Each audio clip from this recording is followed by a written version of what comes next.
নারী ও শিশু নির্যাতন দমন আইনে পরিবর্তন আসছে বৃহস্পতিবার। সংশোধিত এই আইনে শিশুদের ধর্ষণের বিষয়টিকে সর্বোচ্চ গুরুত্ব দেওয়া হচ্ছে। কমিয়ে আনা হবে বিচারিক কার্যক্রমে দীর্ঘসূত্রিতা। এছাড়া ডিএনএ প্রতিবেদন ছাড়াই বিচার কার্যক্রম চলমান রাখতে পারবে আদালত। সোমবার সংবাদ সম্মেলনে এসব তথ্য দেন আইন উপদেষ্টা।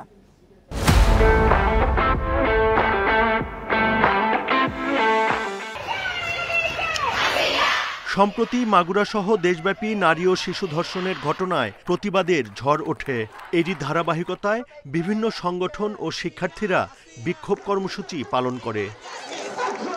সোমবার দুপুরে নারী ও শিশু ধর্ষণের ঘটনাটিকে গুরুত্ব দিয়ে নিরাপত্তা বাহিনীর সাথে বিশেষ সভা করেন উপদেষ্টারা। পরে নগরীর বেইলি রোডের ফরেন সার্ভিস একাডেমিতে সংবাদ সম্মেলনে জানানো হয়, বৃহস্পতিবার চূড়ান্ত হচ্ছে নারী ও শিশু নির্যাতন দমন আইন। এতে বলা হয়, মামলাগুলোর বিচারিক কার্যক্রম চলমান রাখতে চট্টগ্রাম ও রাজশাহীতে আরও দুটি ডিএনএ ল্যাব স্থাপন করা হবে। এই ধর্ষণের বিচারের ক্ষেত্রে বিলম্ব হওয়ার একটা বড় কারণ হচ্ছে পর্যাপ্ত পরিমাণ ডিএনএ ল্যাব না থাকা।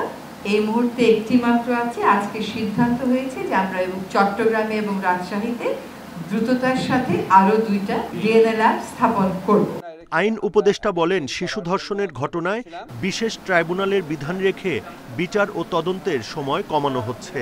2-3 দিনের মধ্যে আসিয়ার ডিএনএ রিপোর্ট পাওয়া যাবে বলেও জানান উপদেষ্টা। ডিএনএ রিপোর্ট পাওয়ার অপেক্ষায় অনেক মামলা বছরের পর বছর ঝুলে থাকতো। তো আমরা এই আইনে বিধান করেছি, ডিএনএর রিপোর্ট ছাড়াই আদালত যদি মনে করে মেডিকেল সার্টিফিকেট এবং পারিপার্শ্বিক সাক্ষ্যের ভিত্তিতে বিচার সম্ভব, তাহলে আদালত ডিএনএ সার্টিফিকেট ছাড়াই মামলা দ্রুত বিচার করার জন্য মেডিকেল সার্টিফিকেট এবং পারিপার্শ্বিক সাক্ষ্যের ভিত্তিতে বিচার করবে। এছাড়া নিরাপত্তা বাহিনীর সাথে বিশেষ এ সভায় দেশব্যাপী মাজার ভাঙার বিষয়েও হুঁশিয়ারি দেন উপদেষ্টারা। Buddhadeb Kundu, independent news, Dhaka.